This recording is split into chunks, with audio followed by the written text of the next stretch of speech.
Hello students, आज हम बात करने जा रहे हैं संकुलन क्षमता की। और केमिस्ट्री के अंदर बहुत ही इंपॉर्टेंट टॉपिक है संकुलन क्षमता। तो ये क्रिस्टलीय ठोसों के लिए बहुत ही महत्वपूर्ण है। तो इसके लिए हम देखेंगे कि संकुलन क्षमता क्या होती है।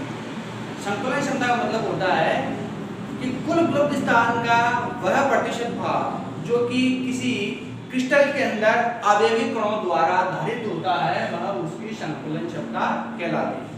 कि जितना भी अवयवी कण किसी क्रिस्टल के अंदर अपना स्थान धारण करते हैं, वो उसकी संकुलन क्षमता होती है। अब अपन देखेंगे सबसे पहले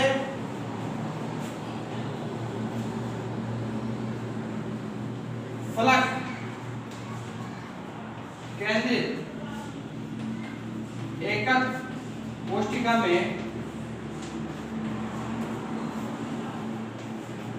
संकुलन क्षमता। तो फलक केंद्रित कोशिका में मैंने आपको बताया था कि किसी भी एकक कोशिका के यदि कोनों पर भी अवयवी कण पाए जाए और प्रत्येक फलक के मध्य केंद्र पे भी यदि अवयवी कण पाए जाते हैं तो उसको अपन फलक केंद्र एकक कोशिका कहते हैं।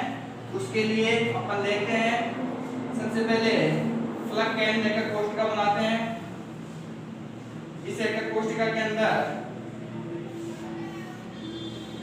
जो कि कोनों के ऊपर भी अवयवी कण है, ये कोना है, प्रत्येक कोने पे अवयवी कण है, जिनको अपन गोलों के द्वारा निरूपित कर देते हैं।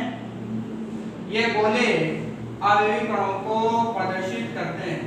एक अवयवी कण फलक के मध्य केंद्र पर है तो इसको भी अपन गोले के द्वारा प्रदर्शित कर देते हैं। अब इन गोलों को केंद्रों को जब अपन मिलाते हैं तो मिलाने पर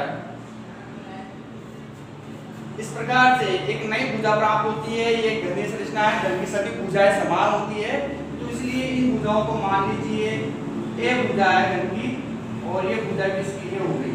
अब यहाँ पर इसके ऊपर एक सम यानी यहाँ पर क्या है 90 डिग्री का एंगल है, 90 डिग्री का कोण है, इसलिए ये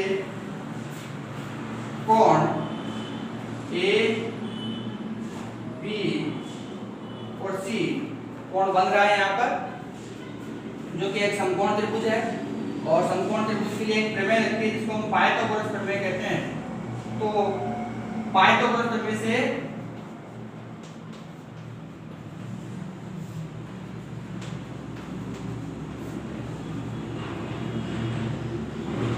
हम देखेंगे कि समकोण त्रिभुज ए बी और सी एबीसी में ये वाली जो भुजा है ए हो गई, ये वाली भुजा भी ए हो गई, और इस भुजा को अपन जो ए और सी वाली भुजा है इसको अपन सी मान लेते हैं, ये भुजा सी हो गई। अब अपन देखेंगे कि ए बी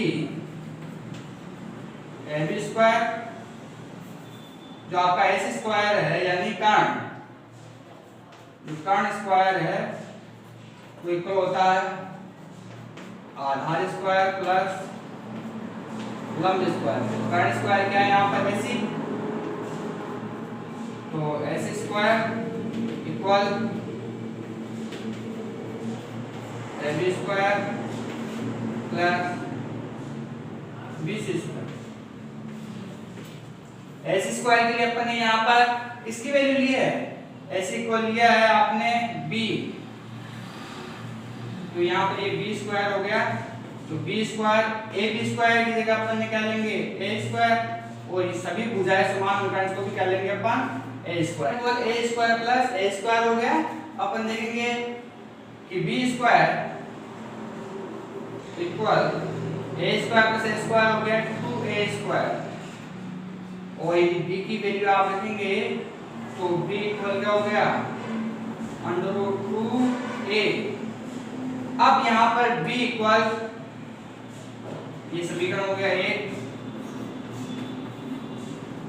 अब यहाँ पर b अपन यहाँ देखेंगे तो इस गोले की त्रिज्या, इस गोले की त्रिज्या और इसकी दो त्रिज्या यानी व्यास 4 आपके 4r यानी त्रिज्या कितनी होगी 4 होगी, 1 2 3 और 4। तो b इक्वल क्या होता है 4r भी होता है, इसलिए इसको समीकरण बोलेंगे 2। अब समीकरण 1 व 2 से देखेंगे तो 4r इक्वल क्या हो जाएगा अंडर रूट 2a। अब यहां से आपकी a की वैल्यू निकल के आती है a बराबर, इसको नीचे ले जाओ आप, 4r अंडर रूट 2। अब आप इसको देखोगे तो 4 को आप डिवाइड कर सकते हैं 2 इंटू 2 और 2 को डिवाइड कर सकते हैं under root 2 into under root 2 और ये आपका r अंडर रूट 2 से अंडर रूट 2 गया। अब यहाँ पर आपका रह जाता है a बराबर, यहाँ रह गया आपका 2 अंडर रूट 2 और यहाँ रह गया आपका r, तो a equal 2 under root 2r। समीकरण आपका हो गया है समीकरण नंबर 3। यहाँ से अपन r की वैल्यू निकाल सकते हैं, r बराबर a 2/2, तो ये वैल्यू आपकी r की भी हो जाती है। और इस प्रकार से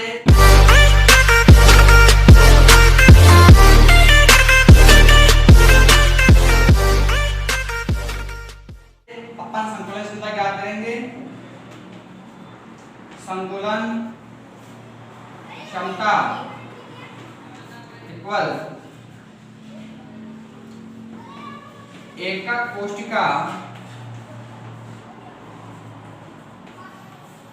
में 4 गोलों द्वारा घेरा गया आयतन बटा एकक कोशिका का कुल आयतन इंटू 100 वर्णन दे। तो संतुलन क्षमता का ये आपका फॉर्म। अब वैल्यूज पुट आउट करते हैं तो संतुलन क्षमता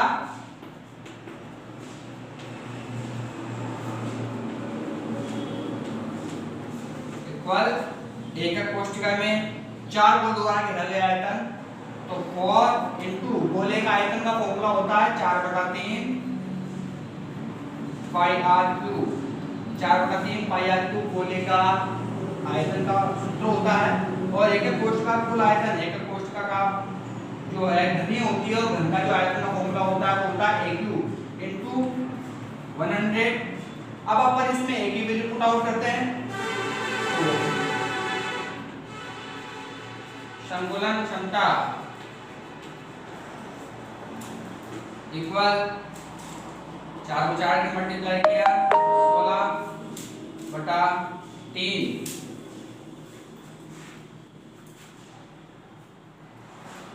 पाई आर क्यूब। a की वैल्यू अपन ने पुट आउट की, a की वैल्यू है आपके पास में 2 अंडर रूट 2r मल्टीप्लाई 100 ये पावर 3।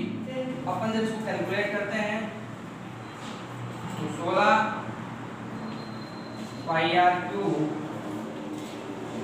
और इसको मल्टीप्लाई किया आपने 3, 2 की पावर 3 हो गया कितना 16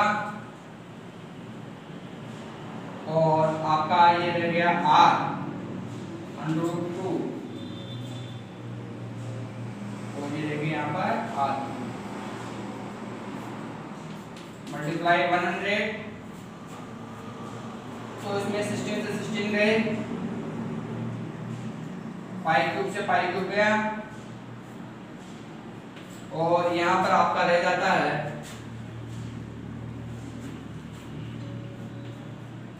पाई डिवाइड